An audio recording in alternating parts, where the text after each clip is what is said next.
Hello, I'm Ariel Kroon. And I'm Christina de Rocha. Welcome to Season 4 of Solarpunk Presents, the podcast introducing you to the people working today to create a future we'd like to live in. Because if Solarpunk as a genre of fiction dreams about the just and sustainable world we'd like to live in the future, Solarpunk as a movement rolls up its sleeves and gets down to the business of bringing it about in the present. We hope you enjoy this episode, but first, we need your support. Come join our Patreon at patreon.com/solarpunkpresents for all sorts of good stuff like bonus clips, dispatches, photo essays, and early access to episodes. Or you can spread the word by writing our podcast a review or recommending us to a friend, or you can do both. And be sure to visit our beautiful new website and catch up on our blog at solarpunkpresents.com. And now, on to the episode. Welcome to Season 4, Episode 3 of Solarpunk Presents. I was lucky enough to talk to Sarah Hutton while she was in the throes of finishing up her PhD. I'll let her introduce herself to you in her own words. I am the Research and Community Engagement Lead at the Internet of Production Alliance, and I'm also a Research Fellow in the School of Public Policy at UMass Amherst. And now for our discussion.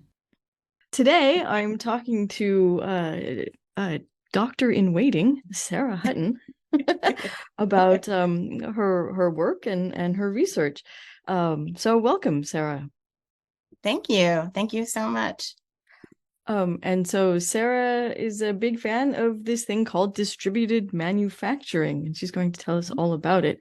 So let me just throw out the first question, and that is, what is distributed manufacturing? Distributed manufacturing. So distributed manufacturing, it's also known as distributed production, and I like to call it that because it's a little more approachable in that sense. It really is about being able to access global knowledge and produce items locally. It can often be referred to as peer-to-peer production, and it's a part of a commoning model as well. And so traditionally in regular supply chain manufacturing, especially, a part of some of these globalization initiatives, you will have larger manufacturers producing items and shipping them out to different locations globally. By providing the capability to manufacture locally, you take then that traditional supply chain model and kind of break it apart in that sense. And so you then provide the capability for local labs, even individuals. So for those who are familiar with the cottage industry, where people are producing items in their own homes, we have reached a point in technological development in our current state that allows for people to be able to produce things on their own. And these are things if people, the general public who may not be as aware of the manufacturing process, and let's say you need to get your car repaired and you bring it in and you need a new distributor cap, or you need a new, say, CV joint boot or something like that. You can actually produce it yourself in a local lab instead, as opposed to ordering a special part and having it shipped to you. And so this has a lot to do with the opening up of many of the designs and documentation surrounding items that are manufactured. And this can be anything from, car parts. And for those who have heard about the right to repair movement, a lot of the automotive industry has been involved in these conversations, and also, handheld devices, cell phones, computers, anything. Okay, so yeah. Sorry, just let me interrupt you there. So by lab, yeah. You mean a place that's equipped with 3D printers, or it's equipped with a machine shop and a way to receive digital plans? Or what do you mean by lab exactly? Yeah. Thanks for asking that question, because lab can mean different things to different people. For those of us who might live near or be affiliated with a university. It could be a lab space there. There are maker spaces that are becoming more and more available to the public in local communities where, they serve as more incubators and startup facilities for local entrepreneurs who are looking to start their own business. And so if you don't have access to like a machine shop, or you don't happen to be a mechanic and you don't have some of the specialized equipment, there are more spaces that are available that you can get a membership to, or you could do a one-time fee to use the space or use the equipment to go in and build the thing yourself. Okay, because building things it's not easy, and it's very expensive and requires a lot of expertise. I actually had a tour last night, just totally coincidentally, of a lab at a university where they produce new technology for agriculture. And this is anything from, facial recognition software of sheep to so you can control who gets to eat and see, you see who's eaten too often, but just all sorts of all the little bits and pieces that you would actually need to implement the stuff that's going along with the software. And they had, most of this facility was a machine shop. It was crazy, and it was full of these machines, and they were costing like $150,000 each, and totally insane. So Yeah. This is, distributed manufacturing and production really, started with, the growing DIY, do-it-yourself and maker movement, where as these spaces and facilities became more publicly available, and people were able to take classes, workshops, different trainings, and they were learning, that they could do it themselves. Some of these things are incredibly complicated, incredibly complex, but some not necessarily. It really depends on the need. And when it comes to distributed production, it can be, anything and everything from, healthcare and medical devices to a part to fix your tractor, to plow a field, to the handle of a broom. There are many different, it's just a vast amount of variability of types of products, and also what's available locally. And that's a part of some of the work that I do, is helping to be able to connect and create these different ecosystems of makers and lab spaces or machine shops, so that people can access that information and see what might be close to them geographically. I think both of us, even though we're slightly different ages, have really grown up during a time of globalization, where we've seen companies take their factories and all the jobs and offshore them to places where they don't have to pay people much, and they don't have to worry about environmental laws, et cetera, et cetera, et cetera. So this really feels like it could be a remedy for that. Yes, absolutely. When people talk about the benefits of globalization, it really is about like opening up economic flow and trade between countries, and being able to get access to goods, products that you might not otherwise have access to because of where you're located. But there are a lot of downsides to it too, depending on your local legislation, trade laws, let alone different disasters that might come up that, kind of choke off the supply chain. We saw that. Like COVID, yeah. Like COVID, for example.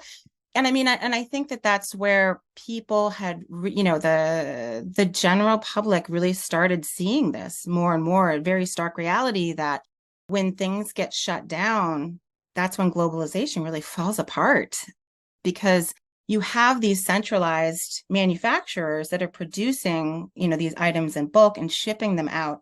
And when that one place shuts down, those supplies are choked off. Yeah, and well, especially with this just-in-time delivery model as well. Yes, absolutely. And so, we saw that during COVID, and a lot of, spaces and labs and individuals around the world were, scrambling to find, these open designs online, whether it was for face shields or PPE or I was involved with a group too that was looking at backward engineering ventilators that had broken down so that you could produce the component parts to fix them. It was unfortunately due to desperation, Yeah. right? People were dying. And the reality of it is that it may have become a global conversation at that point, but this desperation is something that people struggle with every day, all over the world. And the fact that it came into the forefront and more of a news item at that time, I'm glad for that. And there's that pang of, realization too, that like, this is something that people struggle with all the time. It's not just during times of like a global pandemic. When there are disease outbreaks or some sort of natural event or, political discord or war, entire cities lose electricity. This type of local production is needed at that time. And that's all the time. It's not just when it's impacting the entire world. One of the other ways in which distributed production can really help to counter some of the downsides of globalization is with shipping. There's the fragility of the supply chain that we saw breaking down during COVID, but also when you consider the cost of shipping and you consider, the carbon footprint of it and trucks driving, planes flying, boat, whatever it is, shipping out these goods to different areas. Those are costs that don't need to be, and by cost, it's not just the monetary, but the cost of the environment is not necessary. By opening up more of these, more of the designs and documentation so that people have access to be able to produce locally, we're finding that there are local manufacturers around the world that are really drawing from, locally sourced products to being provided the capability to produce locally. They're looking to source the materials locally as well. So there's a combined environmental impact reduction there because there are different labs that are recycling plastics to build, water retention barrels, doing recycled metals to produce hospital beds rather than getting from a central supplier metals that are mined and then shipped. And so there's this combined benefit to the environment in that sense as well. So less of an environmental impact for shipping, less of an environmental impact for sourcing the materials.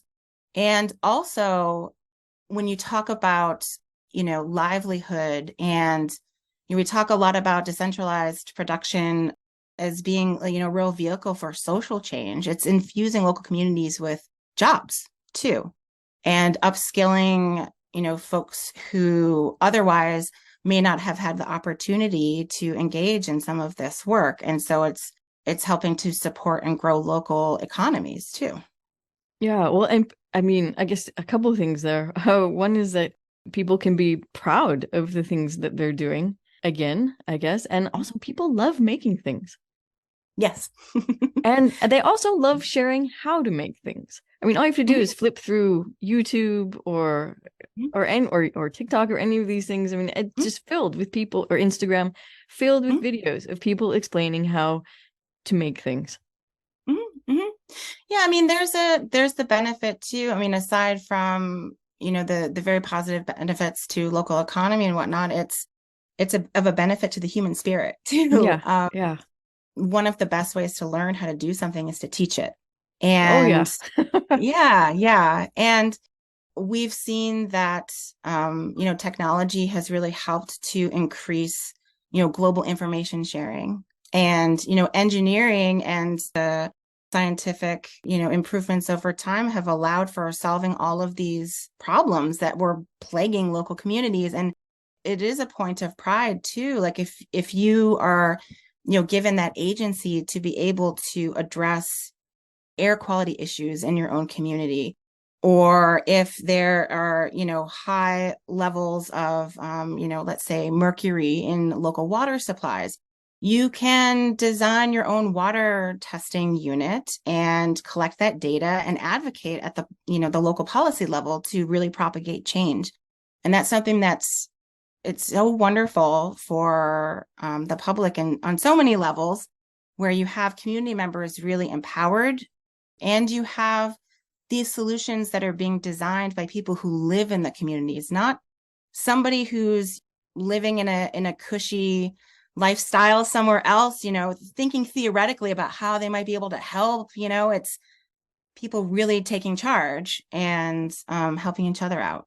And that's much more in alignment with the commons and the commoning model as well, which is where, peer-to-peer production is really, has its grounding is in commoning. So tell me about this Internet of Production Alliance. What is it? What is it? So the Internet of Production Alliance was something that a group of engineers and designers and educators, these global stakeholders came together in 2018 in Warsaw to have these conversations. Many of the conversations which, the general public started having more during COVID, where, they'd already recognized the fragility of the traditional supply chain model and wanted to start talking about what they could do to help address that. There was a retreat and a conversation there.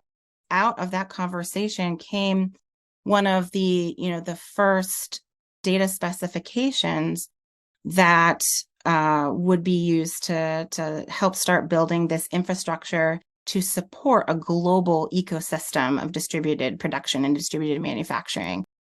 The Internet of Production Alliance itself is an NGO, humanitarian organization that really looks at, fundamentally providing from the ground up the data specifications and building the tooling also, and helping to provide some of the funding to engage the community in building this infrastructure. And so to get more specific in what that actually looks like, so going back to how items are produced, and in, typical manufacturing, you have a company that engineers a product and they trademark or patent that design, and it's theirs. And when you want to get it, you have to order from them and they ship it out to you and whatnot. So we started out by, taking a look at what does it take to design a product? What goes into it? What is the know-how that is necessary to build a product? And that's what the initial data specification is actually called, is open know-how.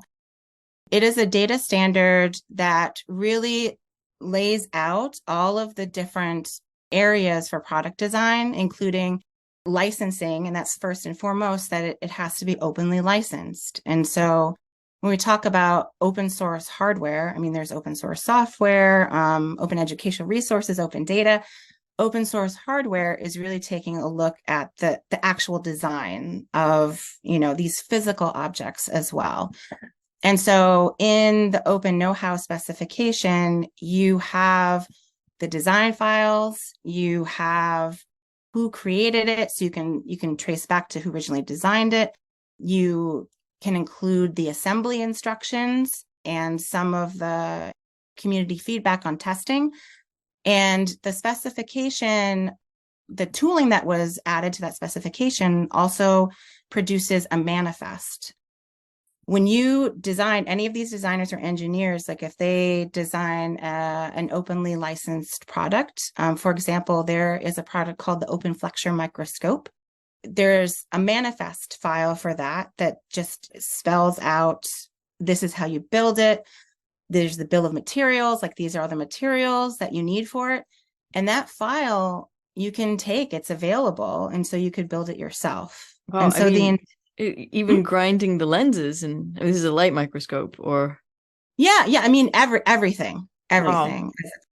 So it's a little different from one of the more commonly known platforms like Instructables, which I used a lot in my teaching and working with K-12 educators and teaching, making maker spaces curriculum and whatnot. Like if you look at an Instructables file, like a PDF, it's really like a guidebook where you have the pictures of everything. This is how you build it, walks you through the process. The difference with open know-how is that this data specification is machine readable. And so the intent is that it works together with the other data specifications we are also building as a part of the Internet of Production Alliance, which includes the next one I'll talk about, which is open nowhere. And that is a data spec that really helps to map out where you can build the thing. Because when you need to produce something, it's like, you need to know how to do it.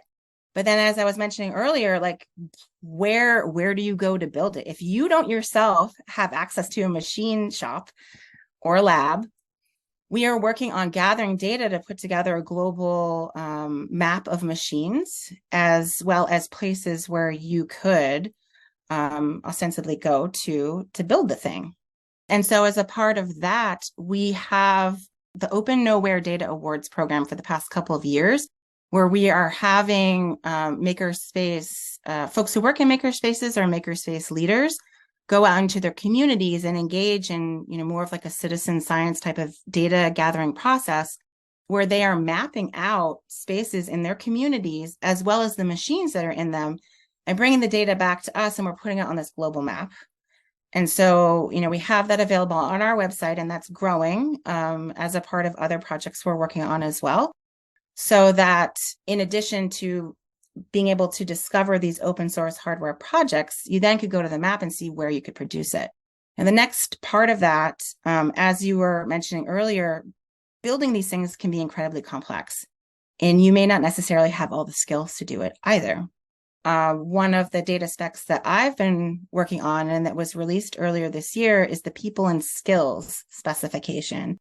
That's where we're looking to, we have this data spec that has the capability to then be turned into a digital maker passport, where it is identifying people who have specific skills in different areas like woodworking, electrical, CNC, and that will be added to this global map as well. So then if you don't have the skills, you could find out where, there might be a high concentration of folks who do have those skills. And, most importantly, as a part of this infrastructure, we have different community channels, community forums, as well as some really active WhatsApp groups between different makerspaces.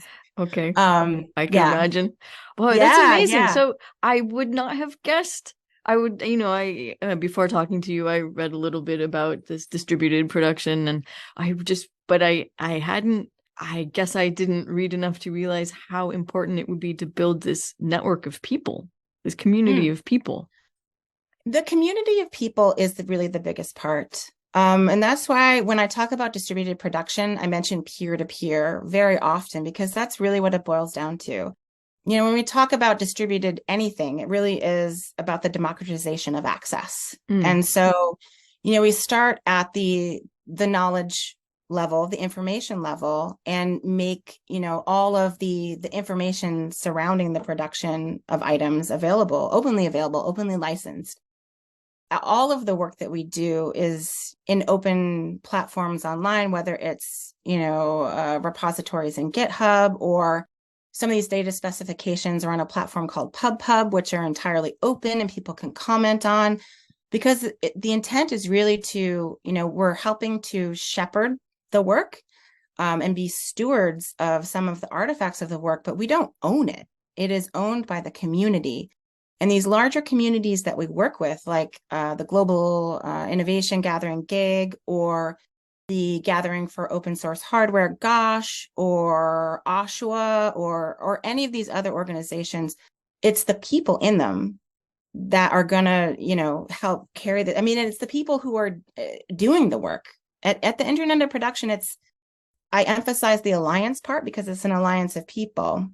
The Internet of Production in and of itself is a thing on its own, where the technology that we have now and advances in science, this is work that's already happening and people are already doing it. But how do we connect this network of networks? How do we create this larger ecosystem? And the work that I've been doing so far in the Alliance has really been a very interesting learning experience, where we all have the same goal, and we might be located geographically in different areas, but the biggest part of this is really connecting all of that, because that's where that community power comes from. And that's what's really going to propagate this change, not creating, a single platform that is going to rule them all, but really getting everybody involved and giving everyone this very open access to what's already out there and awareness of it. That's another thing too, is the awareness of it. Yeah. Wow, this is extraordinary. This is very much like when the internet was first born. This is what everyone hoped it would be like. This was the first vision for the internet, and then it turned into a global shopping mall. This is also really, really radical in its own way. And so who do you get to fund something this radical? This radical democracy here. This radical democratization. Well, we've worked with the Sloan Foundation. That was, one of the first funders that I was brought on board with. We also, there's the EU's Horizon 2020 funding. We've been working with the Make Consortium project, which is it's a significant project that I'm very excited about. We're about halfway through it right now. It's a 3-year term. The development of the people and skills specification for this digital maker passport is a part of this larger program that will then create open educational resources as training materials and look at taking the people and skills spec and turning it into a way to micro-credential and use open badging so that people can get recognized for their skill sets, and individual makers outside of an academic institution will have the capability to receive, these certifications so that then their expertise is recognized. Because it's especially what we found a lot in maker spaces and in a lot of the research that I've done is that everybody thinks about certifications in a very different way. When you talk about being, a certified electrician or plumber or, whatever, there are people who are incredibly highly skilled that have never been into an official training program. And I'm using heavy air quotes that wouldn't come through on purely audio, but it's a lot of these types of structures have been, created and perpetuated predominantly by the global North and the Western world. And so we work a lot between Europe and Africa. And this Make Consortium project, it's 19 different institutions. It's looking to create around a 500 plus node of makerspaces between Europe and Africa. And in a lot of the research I've conducted in asking about, what types of training and certifications do you have, it's all over the map. And there are a lot of people who are like, I don't have any certifications, but they can, they're actually expert engineers and can make a hospital bed and all of these other products. It really brings into question the way in which education is structured at the global scale. It's a tricky thing. I mean, when you think about even going back hundreds of years, you had guilds and all this kind of stuff, and it was a way of gatekeeping. And protecting the salary, I guess, or the money that you could make. To a large extent, that persists to this day. On the other hand, without standards, your building falls down. Right, exactly. And that's one of the things that we've been talking about a lot as well. With community built and vetted standards, there has to be, a lot of quality assurance and testing that's done there as well. And there is a broader conversation going on at the global level, particularly around open source hardware and medical devices that are being produced. Any product that you make, you want it to work, but there's a big difference between building a chair that might break and producing materials that give somebody an infection, or cause like some major health implication, have major, it might be toxic or something. Yeah. Yes, exactly. And I mean, that's a part of why standards exist. And that's a part of why, like you said, these, certifications and whatnot are accredited to ensure that there are high standards of training. Because you don't just need certifications. You need someone who can certify that the certification is certified. Yeah. Yeah, exactly. And so we're really looking at what that takes. In the Alliance, There are several partners that are part of that and that also serve on the board that are organizations from around the world and have engineers, architects, physicians. Like we have, it's just a different way of orchestrating this conversation.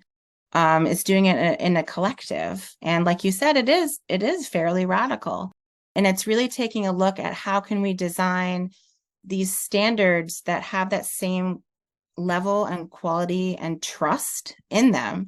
It's part technology, but a much bigger part is the community. And, a lot of these conversations around quality assurance, especially with medical devices, have to do with provenance tracking as well. And that's something that if you're thinking about a product and, like when you purchase a product, you get a warranty sometimes, with the assurance, like if something goes wrong, like this is who's responsible. The context of that really changes when it's open source hardware, because then it's who's responsible if something goes wrong. Is it the person who designed the product? What if, somebody takes that open design and makes a change to it? Because it's openly licensed. You can, make changes. So then is it the person who produced it, or is it the person who applied it? Like these are all ongoing questions that are currently being discussed.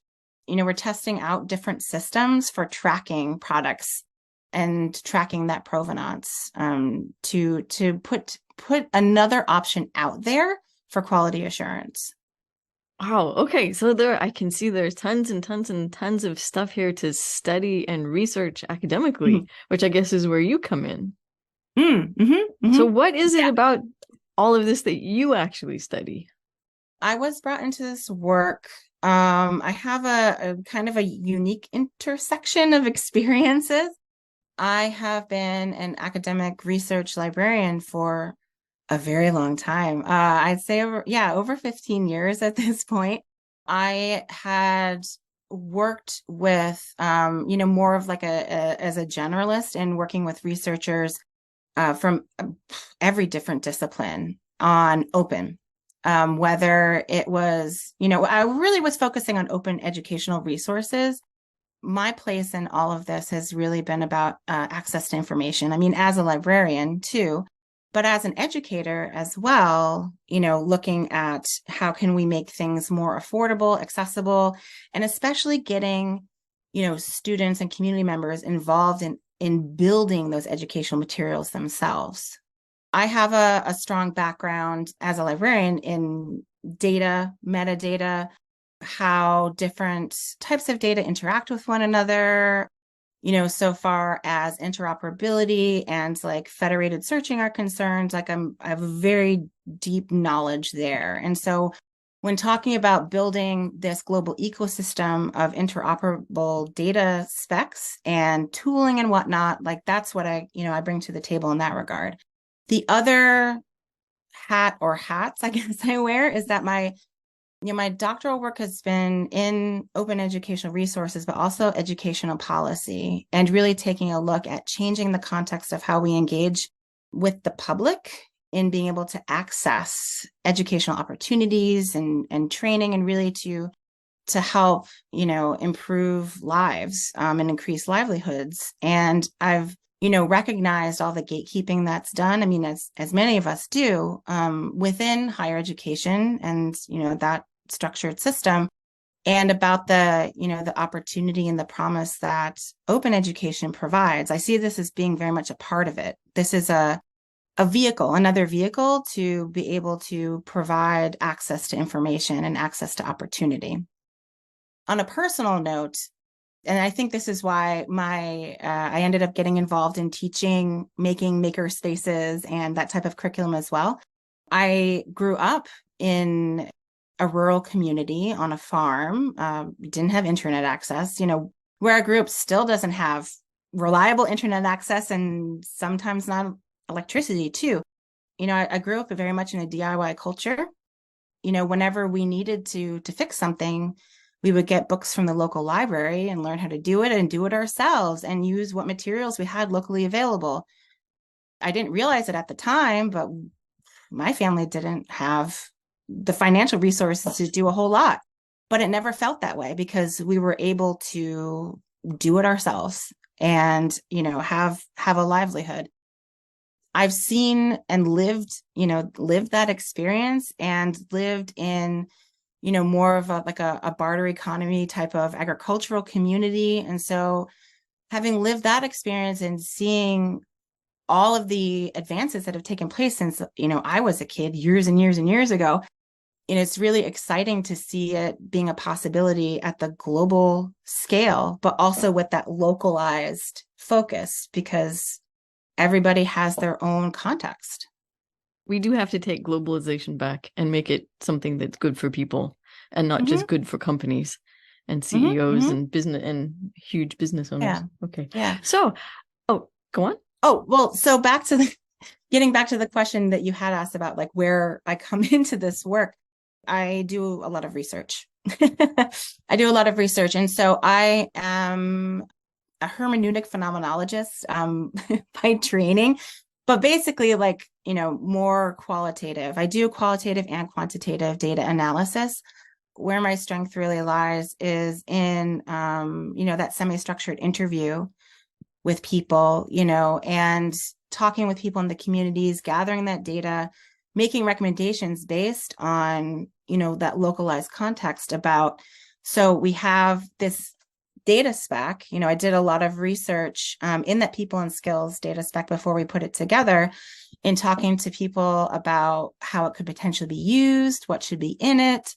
And then when it comes to developing the tooling, I get involved with designing user journeys, doing user experience testing, and making recommendations to some of the, software engineers from the community who are building the products. Yeah, I do that research to help ensure that the work that we do remains, user and community centered, and doesn't, slide into techno-solutionism, to be honest, because no matter where any organization's heart is, that's always a risk. As we're transitioning into this, trying to build a new economy, we're still stuck in this capitalist ideal, and a lot of the funding that can come, you really have to keep an eye on that. Making sure that all of the work is still, evidence informed, but based in the community is really important to us. My last question then is, how can people learn more about this Internet of Production Alliance, or join the party, as it were? We do have a few working groups that people can join. We have the Open Know-How working group that they're open to anyone who wants to join, whether you're, a community member, a member of the public, educator, a software engineer. All of the meetings are open. We post all of our meeting minutes online, all of our discussions online. You can hop into one of those. We have our monthly community calls. The recordings of those are on YouTube, so folks can watch those and get a sense of the flavor of conversations. But they can join one of those to meet folks and hear more about what we're doing. And the community forum is really where people can hop on and engage. And our community forum is actually cross-threaded with a couple of other global organizations, with the Global Gathering for Open Source Hardware, GOSH. And so we do a lot of cross posting and sharing there of opportunities for funding or engagement if people want to develop tooling, if they want to get engaged in research, or if they want to present their research at events. We post a lot of upcoming events and opportunities there. Oh, that's fantastic.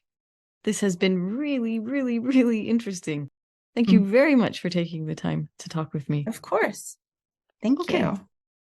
And that's a wrap for this episode.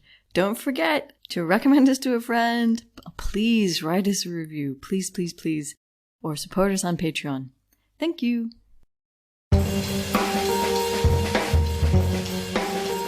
Thank you for listening to Solarpunk Presents, a podcast hosted and produced by Ariel, Kroon, and Christina de la Rocha. The audio for this episode was recorded in part on the traditional territory of the neutral Haudenosaunee and Anishinaabe peoples.